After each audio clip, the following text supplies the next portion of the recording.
Well, hello YouTube, it's me, Fortmaster, and welcome back to another Rational Animations reaction. And, man, I haven't done one of these in a little while. The last thing I watched of theirs was The Goddess of Everything Else, which I remember really liking just because like, the way it was animated and just the story it was telling. And while they've released some other things over the course of the year, I haven't really watched anything of it. And well, to be completely honest here, I kind of forgot I was subscribed to them because, YouTube did its thing and wasn't pushing any notifications. But then I saw this, The King and the Golem, as well as I got a couple of requests asking to react to it. So, hey, what do you know? I guess that's what I'm going to be doing today. So yeah, I have no idea what this actually is. I mean, just looking in the description, it's an animation based on a short story, so, probably very much the same as, The Goddess of Everything Else. But yeah, I mean, I really don't have anything else to say on the topic because I don't know anything else on the topic. So let's, get this thing started then, shall we? So yeah, of course, as always, original video is linked in the description if you haven't seen it for some reason. Corner video will lead to my Let's Play of the day. And yeah, we'll hold that out of the way. Let's get this thing started then, shall we? The King and the Golem, a fable of automation and trust, written by Richard Ngo. Long ago, there was a mighty king who had everything in the world that he wanted, except trust. Who could he trust when anyone around him might scheme for his throne? So he resolved to study the nature of trust, that he might figure out how to gain it. He asked his subjects to bring him the most trustworthy thing in the kingdom, promising great riches if they succeeded. Soon, the first of them arrived at his palace to try. A teacher brought her book of lessons. Okay, yeah, okay, I can see where this is going now, but God, can you imagine such a, for lack of a better word, such a pathetic existence? I mean, here you are, you have all this power, and yet, for lack of a better word, you don't have anyone to share it with. Not anyone that isn't just there either to steal it from you or just there so that they can mooch off of you in, some way. That is depressing. We cannot know the future, but we know mathematics, chemistry, and history. Those we can trust. A farmer brought his plow. I know it like the back of my hand. How it rolls and how it turns and every detail of it. Enough that I can trust it fully. The king asked his wisest scholars if the teacher spoke true. But as they read her book, each pointed out new errors. It was only written by humans, after all. Who are his scholars? I think I might have figured out why this king has so many trust issues. Because, he apparently has some really freaky advisors whispering into his ear constantly. I think I may have found the source of the problem here. And also, if he has such wise advisors on his side, why aren't they writing the curriculum? Then it would be trustworthy. Then the king told the farmer to plow the fields near the palace. But he was not used to plowing fields as rich as these, and his trusty plow would often sink too far into the soil. I'm not an expert in farming, but I always thought, plows, had an animal pulling them. The farmer, I think by this point you would have thought they've moved away from, fully person-plowed farms. So the king was not satisfied, and sent his message even further afield. A merchant brought a sick old beggar. I met him on the road here and offered him food, water, and shelter. He has no family and only a short time left to live, during which I will provide for his every need. He has nothing to gain from betraying me. This is what allows true trust. A mother brought her young daughter. Okay, how is that going to backfire? I've raised her to lack any evil in her heart, to say only good words, and do only good deeds. As long as she is not corrupted, she will remain the most trustworthy in the kingdom. The king asked the beggar, How did you end up in such dire straits? The beggar let out a sigh and recounted his sorrows. The neighbors who refused to help him when his crops failed, the murder of his son by bandits as they traveled to a new town, the sickness that took his wife as she labored for a pittance in squalid conditions. So you have been wronged. Very surely. I will give you revenge on the ones who have wronged you then.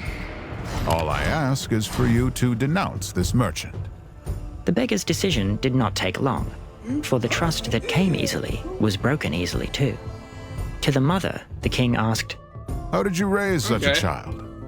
Admittedly, okay, I thought the whole thing with the beggar and the merchant, I thought that would have gone a little worse, but yeah, okay. Has she never once strayed? Well, once or twice.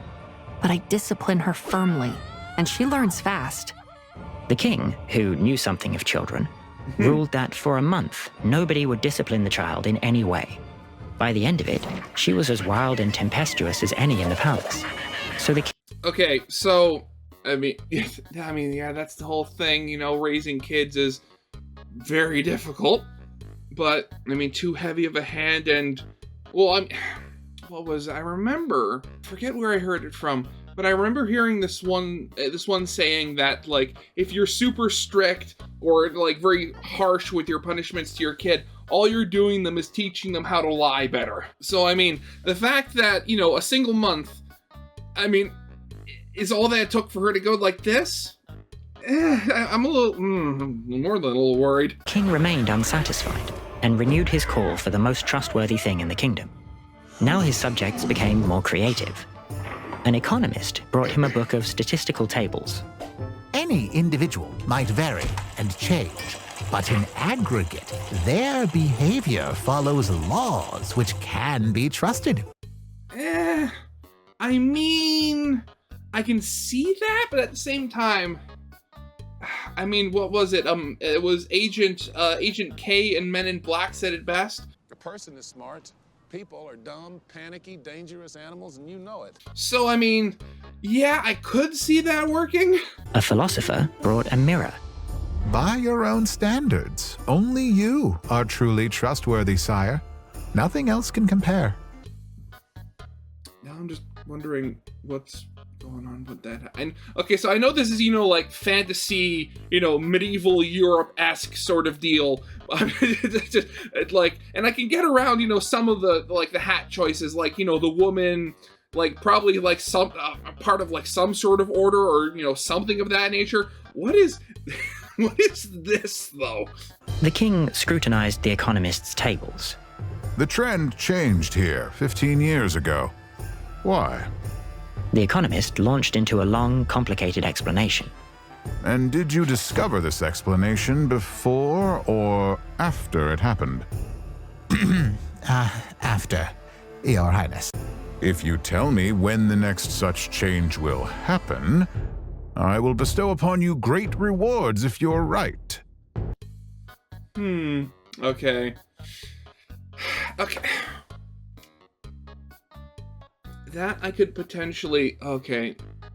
With this, I could see that you're kind of in a non-winning situation here, given the fact that, you know, the whole thing with like these things that cause major changes generally aren't known or aren't given enough weight as they should be. I mean, like, just the most recent one I could think of was, you know, the internet. I mean, well, there were like news articles saying that it was just going to be a passing fad and that was going to be gone in like a couple of years or something. And I mean, now look at this. It's like almost everything is connected to the internet at this point. So, I mean, when it comes to future variables, we're not that good. But you know, once we actually know of them and can account for, you know, how much of an effect they can actually have, then that starts to work again. But great penalties if you are wrong. What say you? The economist consulted his books and tables, but could not find what he sought there, and left court that same night. As for the philosopher, the king ordered him whipped. The philosopher protested. It would be an unjust and capricious punishment, and would undermine his subjects' loyalty. I agree that your arguments have merit, but the original order came from the only trustworthy person in the land. Surely I should never doubt my judgment based on arguments from those who are, as you have yourself said, far less trustworthy. I mean, he's got you there. At that, the philosopher begged to recant. So the king was still not satisfied. Finally, he decided that if no truly trustworthy thing could be found, he would have to build one. Okay, here's He where the asked his Golem best comes craftsman in. to construct a golem of the sturdiest materials, sparing no expense. He asked his wisest scholars to write down all their knowledge on the scroll that would animate the golem. The work took many years, such was the care they took, but eventually the golem stood before him, larger than any man, its polished surface shining in the lamplight, its face blank. What can you do for me, Golem? Many things, sire. I can chop trees and carry water. I can That's it. I love it if the list just ended there. Many things. Chop trees, carry water. That's it. bake bread and brew beer.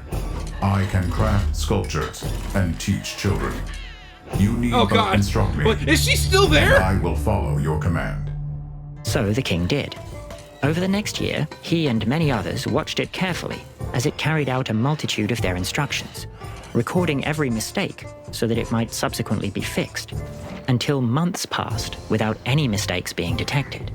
But could the king trust the golem? Okay, so thinking about it, I can definitely see where he could be going with this. But I mean, the whole thing, with what is essentially an automaton, or what is an automaton like this, I mean, just on the face value, yes, you could give it your trust, because, like, if it's not sentient and you have the right protocols engaged in it, like, it's not going to, betray you if it were. But also, like, the whole thing with trusting machine is that, it will work. But, machines eventually do break, and when it breaks is usually dependent, on the work it does, but also what it's made out of. So even if you did use the best materials, if one of your, like, for lack of one of your blacksmiths was having an off day and he didn't quite make the best material that one day, and then, one little bit was, like, slightly subpar, then, the machine itself and its programming and the majority of its capabilities are, fully trustworthy. But there's that always little weakness that could show up at any time, and most likely at the most inopportune moment. He still wasn't sure, and so he became more creative. He offered the golem temptations: freedom, fame, fortune, but it rejected them all. He gave it the run of his palace and promised that it could act however it wished. Still, the servants reported that its behavior was entirely upstanding. Finally, he sent it out across the city to work for his citizens in every kind of role. And it was so tireless and diligent that it brought great wealth to the kingdom. As it aged, his golem grew ever more powerful. Innumerable scribes labored to make the writing in its head smaller and smaller. Okay, that's what they meant by more. They were modifying and improving it. Okay. I thought they were meant like it was evolving, or it was becoming sentient or something like that. Or actually, you know what? Probably that's going to be what happens to it, isn't it? So that they could fit in more and more knowledge and experience. It started to talk to his scholars and help them with their work. And the king started to send it to aid his officers in enforcing his laws and commands. Often, when difficulties arose, the golem would find a creative way to ensure that the king's intentions were followed, without stoking the resentment that often accompanied royal decrees. One day, as the king heard a report of yet another problem that the golem had solved on his behalf, he realized that the golem had grown wiser and more capable than he himself. He summoned the golem to appear before him as he sat in his garden. I've seen my courtiers asking for your advice and trusting your judgment over their own. And I have seen your skill at games of strategy. If you were to start weaving plots against me, I could no longer notice or stop you. So I ask, can I trust you enough to let you remain the right hand of the crown? Of course, sire. I was designed, built, and raised to be trustworthy. I have made mistakes, but none from perfidy or malice. Many of my courtiers appear trustworthy, yet scheme to gain power at my expense. So how could I know for sure that you will always obey me? It is simple. Tell me to set fire to this building as I stand inside it. I will be destroyed, but you will know that I am loyal to your commands, even unto the end. I mean, that definitely would prove trust, but also you have to wonder, what was the thing made out of? Was it made out of lead? Well, I mean, given at the beginning, probably like copper or something. I mean, the oxidation on it is a little weird, so there's some sort of alloy going on there. But it took years of toil and expense to create you, and you know how loath I would be to lose you. Perhaps you can predict that I will tell you to save yourself at the last minute. And so you would do this merely to gain my trust. If I were untrustworthy and could predict you so well, then that is a stratagem I might use. But the instructions in my head compel me otherwise. And yet, I cannot verify that. Nor can any of my scribes. How not? I mean, they literally wrote down the stuff. Okay, never mind. We're getting into AI topics here, of course. Since crafting your instructions has taken the labor of many men over many years. So it will be a leap of faith, after all. The king took off his crown, feeling the weight of it in his hand. The golem stood in front of him, silent, inscrutable, watchful. They stayed like that, the king and the golem, until the golden sun dipped below the horizon, and the day was lost to twilight. Is the king going to hand over his rule to the golem? Is that what's going to happen here? Oh, okay, never mind. That's just it. Okay, so that is the story. That, like, no matter, I guess, if, like, for those who are untrustworthy, or, you know, mistrustful, I mean, they'll never truly be able to trust somebody because, you know, it's not like you can go into somebody else's head. Oh, right here. Okay. The golem replied, "You created me in fear that somebody would take your crown, but now I teach your scribes, curry favor with your people, tend to your fields, and advise your sages. Why would I need your crown? I already rule the kingdom." I mean, basically, that's almost it. Though something tells me that the golem wouldn't be actually that malicious. Oh yeah, and here's another one. Like, here's another comment that I never even thought of. I would like to make the point about that the philosopher was technically right. The fact that the king was self-aware enough to know that he can't trust himself doesn't take away the fact that the king would inevitably have to trust his own judgment when deciding whether something is truly trustworthy. Hypothetically, if the king finds something that he deems trustworthy, that claim of trust would only be as good as the king that made it. It's a paradox of verification. This is a good little video. I liked that. So yeah, I guess that'll be it for now. So yeah, of course, as always, original videos linked in the description if you haven't seen it for some reason. Corner video will lead to my Let's Play of the day. And yeah, with all that out of the way, I hope you guys liked. If you did, leave a like, subscribe if you have not, and I'll see you guys next time. Goodbye.